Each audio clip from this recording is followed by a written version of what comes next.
only playing piano, and he was playing his own locket hand style. That's why his favorites had been piano and locket hands and chords, and this was one of his favorites. But he was not, so to say, limited to piano. I mean, he was only playing piano, but he also liked all kinds of music styles. So he always said, if it is classic or jazz or folk music or whatever, or brass music, it's important that that the music is played good. But he was not only doing jazz, he was doing also a lot of classical, like the Wohltemperiertes Klavier. He was also doing organs.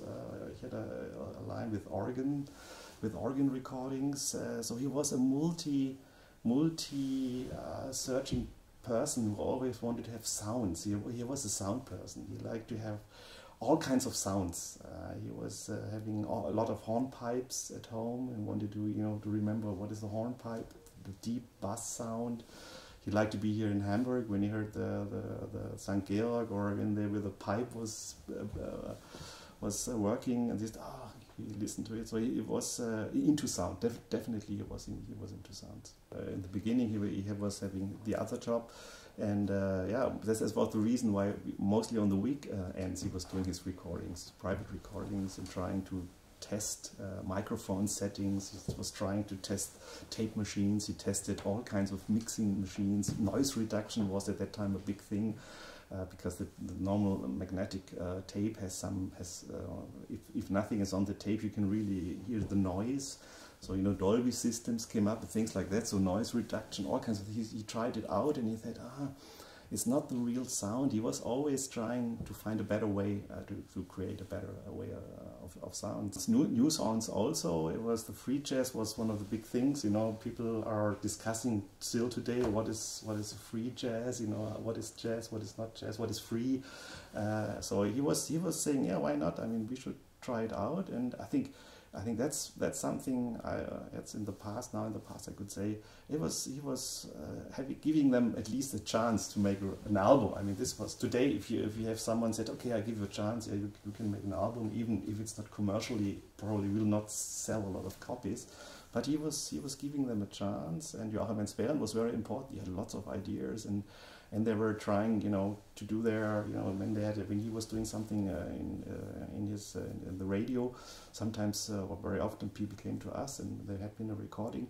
Recordings had been done all over the world. I think he always tried to treat the musicians equal. So he didn't really say that he's my best. Or he was treating them all the same, lots of respect, and he was trying to do most what he could do to keep the sound, to keep the music in a way.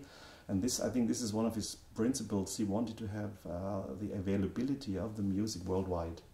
And he always said it's important that this music is available for everybody who really wants to listen to it. And that's why I'm very happy that the music is still there, and people love it and people like it, and with one click you can download it.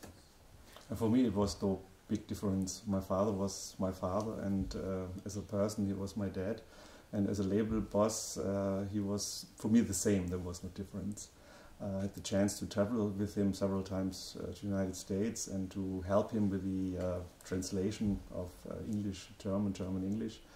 And so it was, for me, it was kind of natural to be there, be the father and be at the same time a label boss, so to say.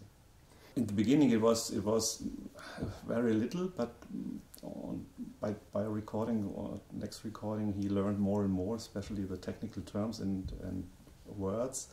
And after some years he was getting much better. But of course he always had some help when it came to the contracts, when it came to special things to arrange. And it was normal that there had been someone who was translating it into English.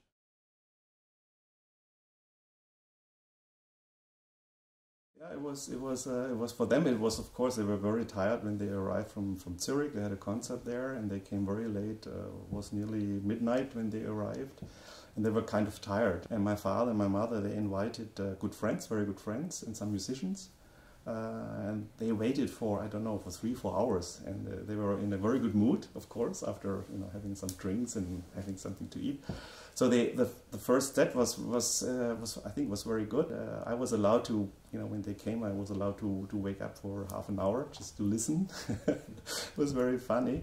And my father always told me when they rehearsed the first recordings, Oscar Peterson said, "Stop the machine," and he said, "Oh my God, now I did do something wrong." And he said, "No, just start it again." And then he said, "Oh my God, I've never heard my piano in such a way. You recorded it." And he went, because the recording studio was in the third floor, he went down to the living room and he started to play another or several tunes, and he was so enthusiastic, and they were not tired anymore. They were awake, and they played for 2 or 3 hours, even after having played 2 hours in Zurich. For them it was very inspiring, so to say. And from that time on, Oscar promised to come back the next year, and that's happened. He came each year. He came when he was having his European tour. He came to the Black Forest, to my parents' house, and he played there.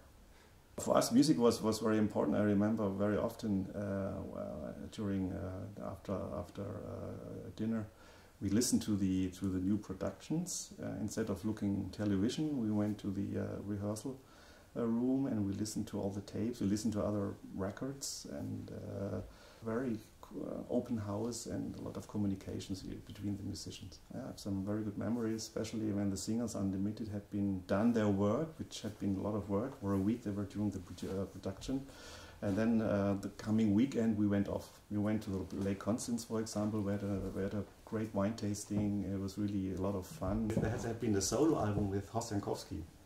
And Horst Jankowski, he also came very late, and I was still there, and first of all we had dinner, and then, oh no, I need some more time. And he really, to me it was, he didn't really want to play, but somehow then he started to play, and it was getting later and later, and I had to go to bed because next day I had school. And when I woke up at 6:30 or something, I went down to the breakfast table. He just came because the recording had been in our house. He just finished his last tune. He was playing the whole night, his solo album, and it was really for me, he's still there. I thought he would have done his job, so to say, but he was just finishing. And this is something, it's something really, for me it was a complete new experience, so to say. It was really touching, kind of. It's not only the quality of the sound, of the techniques, of the way doing recordings, but I think the whole surroundings, and that's why I also celebrating with my mother last week. I think she was also a key element, really a very important stone, because she was doing all the things around. She was cooking, and like George Duke once said, we had been there at Marley's home, and they had been Rehrücken with Spätzle. Oh, it was great. So they all liked it because she is a perfect cook, and she's doing beautiful cakes and everything, and she was doing all those things in the breaks, say, and so everybody was like feeling in the family more or less. And I think this is one of the reasons, probably you can hear it if you really listen, that there is totally the atmosphere is totally relaxed. There is no pressure. There is no we have to finish in 30 minutes because then the next group comes in and makes the recordings. They could redo tunes. They could stay there as long as they wanted. Sunny days sweeping the clouds away. On my way to where the air is sweet. Can you tell me how to get to Sesame Street?